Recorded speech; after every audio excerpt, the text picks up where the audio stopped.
Think for a moment, right, about the sheer power of one person's vision, stretching across, what, 2 millennia? It's pretty mind-boggling. Yeah, over 2,000 years ago. One guy kicks off building the early Great Wall, just this colossal project, and totally changes how millions communicated, like with a unified script. It's incredible when you stop and think about the story behind achievements that last that long.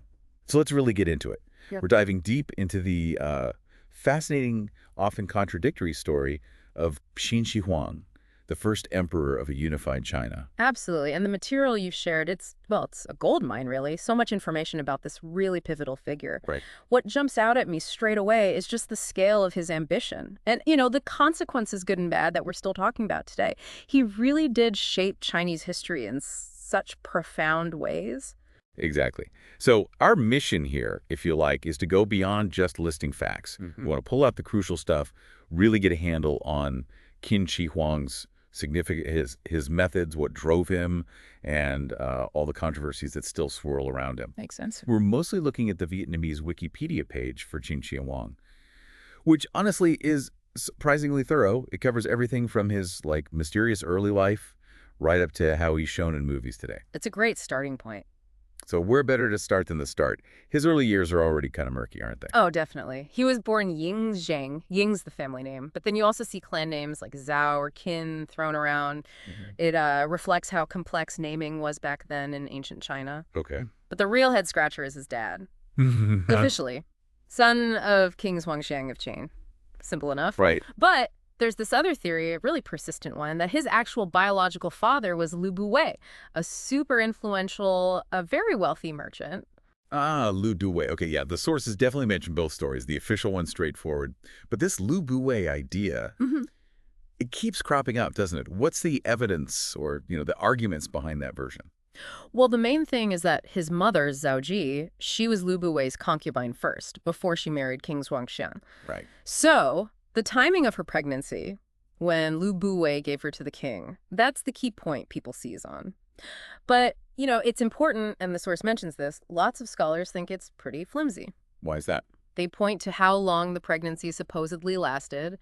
Some old texts even give these slightly mystical reasons, like a 12-month pregnancy being heaven-ordained, maybe to kind of smooth over the timeline question. The 12-month pregnancy. Okay. Yeah. That's convenient. So the timing is the big issue. And you mentioned political motives, like maybe people wanted this story to be true. Exactly. The thinking goes that scholars from the states Qin conquered, who were, understandably pretty ticked off about losing their independence, they probably pushed this story to sort of undermine the whole Qin dynasty's legitimacy. Right. If you discredit the founder's lineage. You weaken the whole thing. Especially casting him as the son of a merchant, which in later Confucian thinking wasn't exactly a high-status position. Precisely. It's a pretty effective way to tarnish his image. And respected scholars like John Knobloch and Geoffrey Regal, when they translated the annals of Lu Buwei, they flat out called this claim defamation.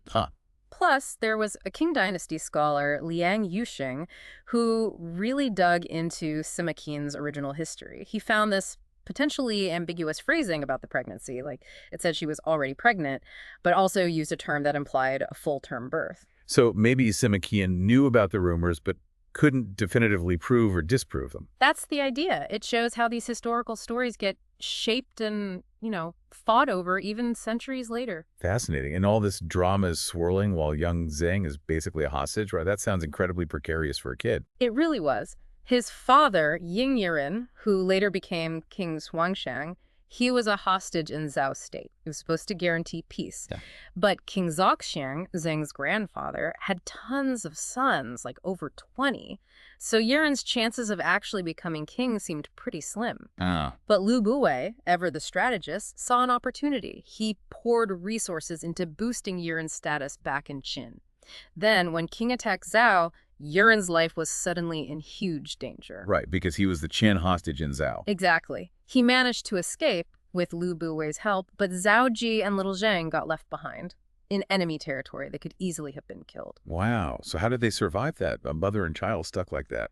Well, the source says Zhaoji had some connections in Zhao, apparently, enough to help them hide out and survive that really dangerous time. Okay. Later, when King Zhaxiang died and Yuan finally became King Zhuangshang back in Qin, they were brought home. Zheng was only 13 when his dad died after a really short reign, and suddenly he was king. 13. Thrown right into that political snake pit. Yep. From day one, he was swimming in intense politics and danger. And that didn't exactly calm down once he was king, did it? Yeah. Consolidating power wasn't straightforward. Far from it. For the first few years, it was a regency. His mother, the Queen Mother Zhaoji, and Lu Bui, who was now the super powerful chancellor, they were basically running the show. And their relationship, well, it had been intimate before, and it seems it continued, which, created a pretty tense and potentially unstable situation at court. And then things got really messy with the whole Laowai scandal. That sounds like something out of a movie. It really does. So Lu Bui, apparently trying to distance himself from the Queen Mother, introduces this guy, Laowai, to her. Yep. He was known for his physical attributes. Okay. He was smuggled into the palace disguised as a eunuch, but he absolutely wasn't one. He and the Queen Mother secretly had 2 sons. No way. Oh, yeah. And Laowai got himself made a noble, Lord Changxin, started building up his own power base, just like Lu Bui. His ambition ballooned, and he actually started plotting to make his sons the heirs instead of Zheng. But someone found out. How did that unravel? Apparently, Laowai got drunk one night and bragged about being the king's sort of stepfather. Big mistake. Uh-oh. An investigation was launched, the whole plot came out, and boom, Laowai tried to stage a rebellion in 238 BCE. It was crushed fast and brutally. How brutally? Laowai was executed by being torn apart by chariots. His whole family, anyone connected to him, wiped out. The Queen Mother, house arrest, and Lu Bui, who was obviously deeply tangled up in this. Yeah, he brought Laowai in. He got dismissed. And later, fearing worse was coming, he was essentially forced to commit suicide. Lord Changping took over as chancellor for a bit amidst all that chaos. Wow. So, barely into his reign, the young king has dealt with his regent trying to replace him, his mother involved in a massive scandal, his chancellor implicated. That's intense. And wasn't there also trouble with a half-brother? Briefly, yeah. Cheng Zhao, his half-brother, rebelled in a place called Tunliu and then defected to Zhao. He didn't last long, though Jin forces killed him when they conquered that area in 239 BCE. So all these early experiences, betrayal, rebellion, danger, right in his own court, must have really shaped him, fueled that drive for absolute control. You've got to think so. It certainly paints a picture of someone ruthless, incredibly determined. And that determination got tested again, didn't it? Multiple assassination attempts. The Jin Ke one is probably the most famous. Right, the dagger in the map. That's the one. Yan state was weak, about to be invaded by Qin. So Crown Prince Dan of Yan cooked up this desperate plot in 227 BCE. Jin Ke was the assassin. Okay. He goes to the Jin court pretending to offer surrendered land, map in hand. But inside the map scroll, a poisoned dagger. Dramatic. Totally. Jin Ke whips out the dagger, lunges at the king, but Zheng dodges, manages to draw his own sword, which was actually against court rules, having weapons that close, and ends up wounding and killing Jin Ke. Incredible presence of mind. Close call, though. Very. But it didn't stop Qin. They conquered Yan just 5 years later anyway. Didn't deter him at all. And there was another attempt later. Something about a musician. Yeah, Gao Jianli. He was a close friend of Jin Ke's, wanted revenge, brilliant musician, played an instrument called a zhu. Okay. His talent got him noticed, and he ended up performing for King Zhang. Someone recognized him, but the king, maybe because he liked the music, spared his life. Had him blinded, though. Blinded. Ouch. But still let him perform. Apparently. Maybe some trust built up over time. But Gao Jianli was just waiting. He'd hidden a heavy lead weight inside his instrument. Oh, no. During one performance, he swung it, trying to hit the king, but being blind, he missed. He was executed immediately. Jeez. All these attempts must have just ramped up the paranoia, right? Yeah. Made him even more obsessed with security. You'd think so, wouldn't you? It's astonishing he survived all that, really, and then went on to do something unprecedented and unify all those warring states. Let's get into that. It wasn't exactly a friendly merger, was it? Definitely not. No, it was the bloody end of the warring states period. This long, messy era after the old Zhou dynasty faded. You had 7 big states just fighting constantly for power. And Qin was getting stronger. Yeah, partly thanks to those earlier reforms by Xiangyang. They'd become the powerhouse.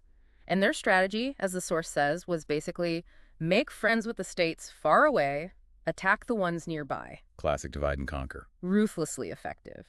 And they just systematically picked off the other states one by one. Han was first, went down pretty quick in 230 BCE. Why were they first? Just weak. Pretty much. Smallest, weakest of the seven. They'd lost a bunch of wars to Qin already, were totally exhausted. King An of Han just surrendered. Qin turned it into Yingtuan Commandery. Step 1, complete. Okay. Next up was Zhao. That sounds like it was tougher. Took a couple of years, 229 to 228 BCE, and this general Li Mu pops up. Yes, Li Mu was brilliant, a really capable Zhao general, held Qin off for a while, so Qin switched tactics, bribery and disinformation. They paid off a corrupt Zhao official, Hua Kai, to spread rumors that Li Mu was plotting treason. Seriously? Yep. And the Zhao king bought it. He had Li Mu executed, his best general. Oh, that's tragic and terrible timing. Couldn't have been worse. Add in a major earthquake that hit Zhao around then, their resistance crumbled. Qin took the capital, Handan captured the king. A Zhao prince tried to keep a rump state going and die for a bit, but the main fight was over. Wow, betrayal and a natural disaster. Qin caught some breaks there. So next was Yan, which makes sense after the Jing Kai assassination attempt. Right. The invasion started properly in 227 BCE, Wang Jin and Meng Wu leading the Qin forces. Yan lost badly. King Shi and Crown Prince Dan fled way up to Liaodong. And then the Yan king did something drastic. In a desperate move to appease Qin, King Shi killed his own son, Crown Prince Dan, the guy who ordered the assassination attempt, and sent his head to Qin. Whoa, did it work? Briefly.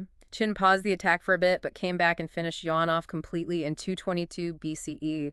Another kingdom gone. Okay, who's next? Wei, in 225 BCE, and that involved flooding. Yeah, this was brutal. The Qin commander, Wang Bi, ordered his troops to break the Yellow River dikes, deliberately flooded the Wei capital, Dalian. The entire capital. Widespread devastation, just catastrophic. King Ji of Wei had no choice but to surrender. Shows you Qin wasn't afraid to use incredibly harsh methods. Clearly not. Then came Chu, the biggest state left-right. That took a few years, 225 to 223 BCE, and Qin actually lost a battle first. That's right, a key detail. This young general, Li Jin, went in with maybe 200,000 men, underestimated Chu, got beaten by their general Xiang Yan. So Qin had to regroup. Big time.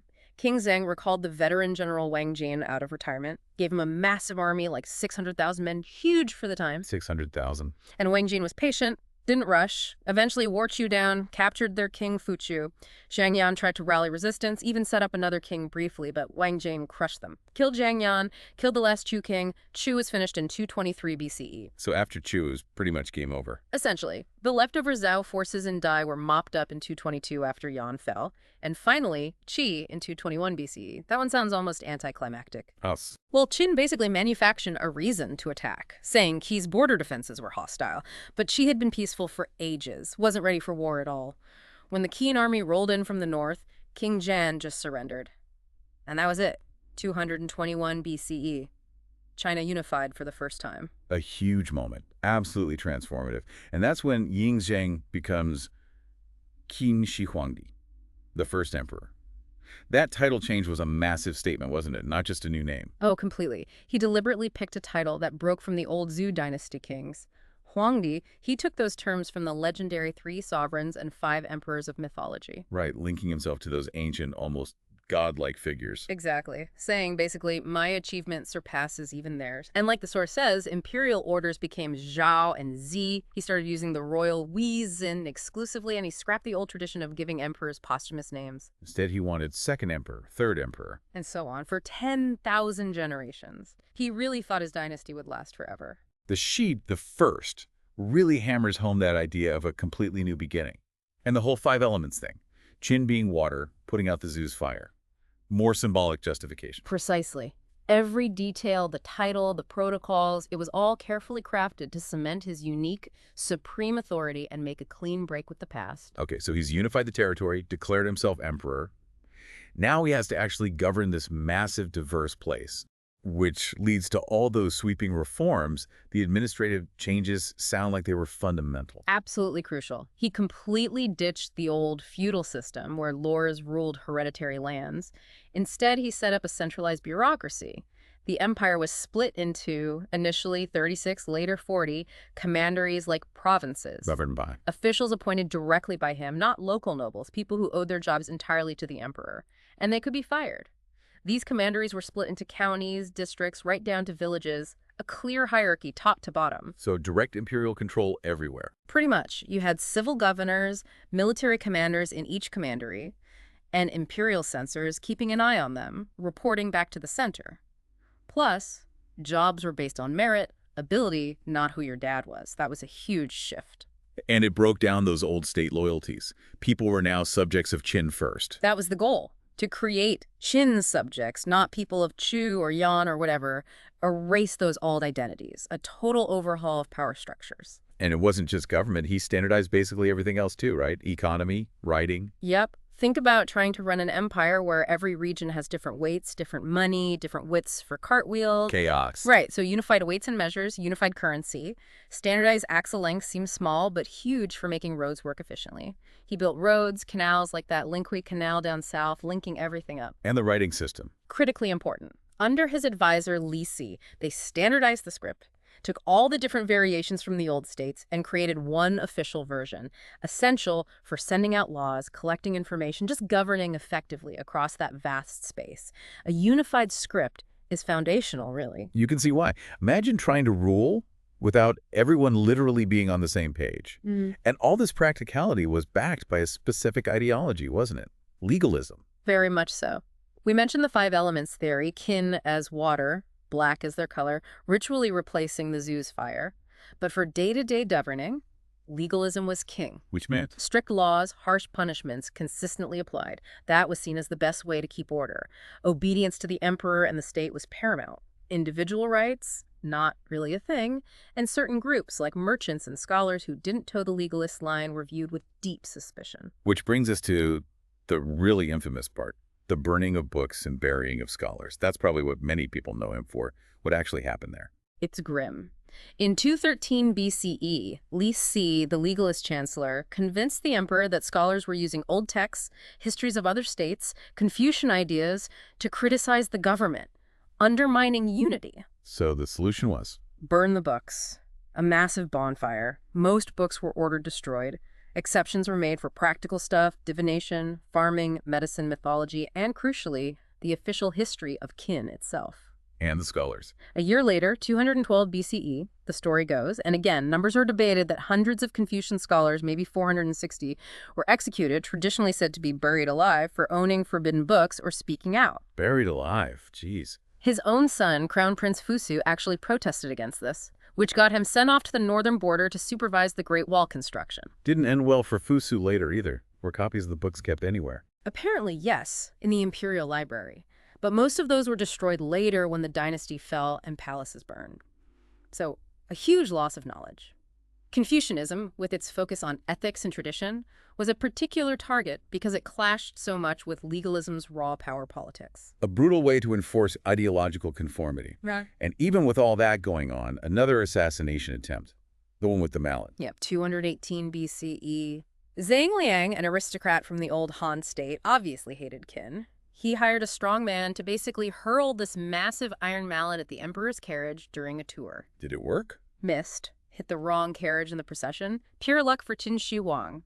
Zhang Liang vanished after that, though he pops up again later in history. Incredible. He survived so much. And amidst all this governing and dodging assassins, he's launching these absolutely massive construction projects. The Great Wall is the obvious one. Iconic, isn't it? But the Qin Wall wasn't built from scratch. It was more about connecting and beefing up existing walls built by the northern states, Qin, Zhao, Yan, to keep out the Xiongnu nomads. How long was it? Estimates are around 5,000 kilometers, maybe more. Built with local stone, rammed earth. But the human cost, staggering. Hundreds of thousands, maybe 1 million. Soldiers, convicts, peasants forced into labor. Many died. Harsh conditions, brutal work. We don't even have precise maps of the Qin Wall anymore because it's been rebuilt and eroded over centuries. An incredible feat, but built on immense suffering. And then there's the Linkway Canal down south. Less famous, but still a huge engineering project. Absolutely. Finished around 214 BCE, only about 34 kilometers long, but strategically vital. It connected the Shang River, which flows north to the Yangtze, with the Li River flowing south to the Pearl River system. So it linked North and South China by water. For the first time, yeah.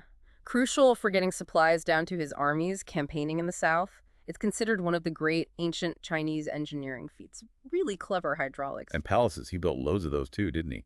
Including the almost mythical Yipang Palace. Oh, yeah.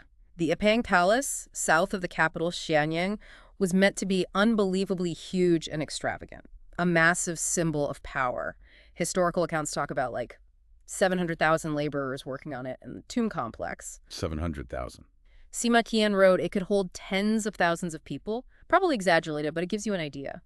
He also supposedly built replicas of the palaces from all the states he conquered, right there in Xianyang, like trophies. Wow. What happened to them? Most likely burned down when the Qin dynasty collapsed. Very little archaeological evidence remains of Yipang itself. So these projects weren't just practical, they were statements. Defense, logistics, but also pure imperial bling. And his ambitions went beyond just ruling the existing states, right? He pushed the borders out. Definitely. Up north, he sent General Meng Tian to fight the Xiongnu nomads, push them back from the Yellow River Loop, built more fortifications, set up new commanderies to control the area. And south? Around 214 BCE, big campaigns to conquer the tribal areas down there. Tough fighting, at first unfamiliar jungle terrain, guerrilla tactics, but the Lingua Canal really helped with supplies for later pushes. Which areas did they conquer? Territories that roughly correspond to modern Zhejiang, Guangdong, Guangxi, parts of Yunnan, even northern Vietnam. And to consolidate control, they moved over 100,000 convicts and exiles down there to settle the land. And those southern areas stayed part of China. Pretty much, yeah. Those expansions had a really lasting impact on the map. Okay, so he unifies China, standardizes everything, builds massive stuff, expands the borders. Sounds impressive on paper. Mm-hmm. But it seems like people at the time weren't exactly cheering him on. Why the negative vibe back then? Well, think about who lost out. The old nobles from the conquered states. Stripped of power and land, they weren't happy. Intellectuals, especially Confucians, hated the book burning, the legalist ideology. The common people, hit with heavy taxes for all those wars and building projects. Plus, millions were conscripted for forced labor on the wall, canals, palaces, under brutal conditions. And the laws were incredibly harsh. So the unity came at a massive immediate cost for almost everyone. For many, yes. The long-term benefits of unity probably weren't obvious or didn't seem worth the immediate suffering and repression. So yeah, the perception, according to the sources, was generally pretty negative. And as he got older, this other obsession took hold, didn't it?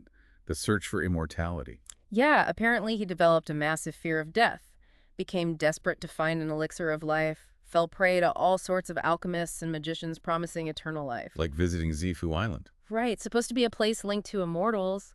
And the famous story of Yufu sending him off with hundreds of kids and ships loaded with treasure to find Penglai Mountain, the mythical island of immortals. Did they ever come back? Nope.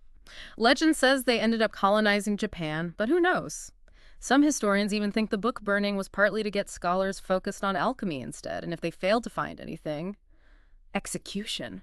Wow. And he built secret tunnels? Yeah, paranoia kicked in big time.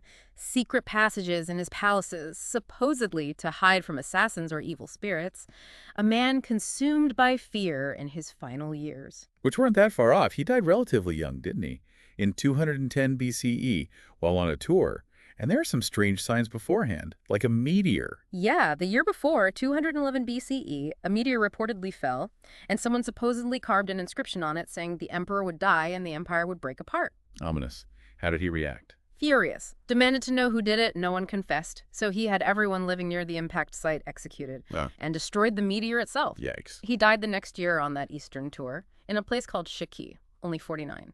Some sources, especially Western ones, speculate he might have died from mercury poisoning because mercury was a key ingredient in many of those supposed immortality elixirs he was likely taking. The irony. Seeking eternal life, but possibly poisoning himself. And his death was hushed up, leading to a conspiracy. Big time. He died far from the capital. The key players, Chancellor Li Si, the powerful eunuch Zhao Gao, and the emperor's younger, weaker son Hu Hai decided to keep it secret. Why? Fear of rebellion. If news got out, the empire could instantly destabilize. So they put his body in a covered carriage, pretended he was still alive, and get this, they had carts of rotting fish travel alongside to mask the smell of the decomposing body. Ugh, that's grim. Only a tiny inner circle knew. Then they moved fast, forged a letter from the dead emperor to the actual heir, Crown Prince Fusu, who was up north with General Meng Tian.